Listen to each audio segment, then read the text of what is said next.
Chitozi power, danzo striker, big up Painkiller.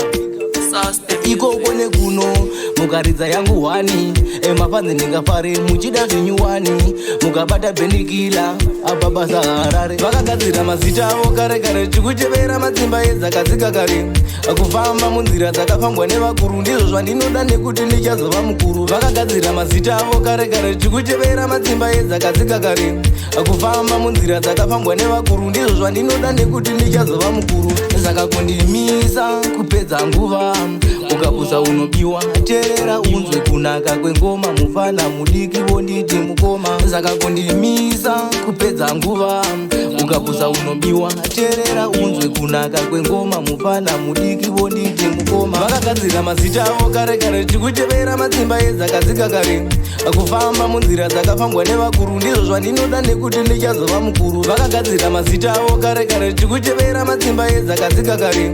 kufamba munzira dzakafambwa nevakuru ndizvo zvandinoda nekuti ndichazova mukuru mapanzi angu kandinoda ndimagutse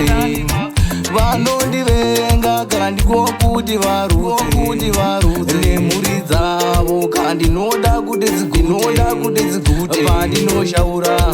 vekwangu vandiguze vakagadzira mazita avo kare kare chikuchevera madzimba edzakadzika kare kufamba munzira dzakafambwa nevakuru ndizvo zvandinoda nekuti ndichazova mukuru vakagadzira mazita avo kare kare chikuchevera madzimba edzakadzika kare kufamba munzira dzakafambwa nevakuru ndizvo zvandinoda nekuti ndichazova mukuru ikoko nekuno mukaridza yangu wani emapanze ndingafare muchida zvinyuwani mukabata Painkiller apa basa Harare ikoko nekuno mukaridza yangu wani emapanze ndingafare muchida zvinyuwani mukabata Painkiller apa basa Harare vakagadzira mazita avo kare kare chikuchevera madzimba edzakadzika kare kufamba munzira dzakafambwa nevakuru ndizvo zvandinoda nekuti ndichazova mukuru vakagadzira mazita avo kare kare chikuchevera madzimba edzakadzika kare kufamba munzira dzakafambwa nevakuru ndizvo zvandinoda nekuti ndichazova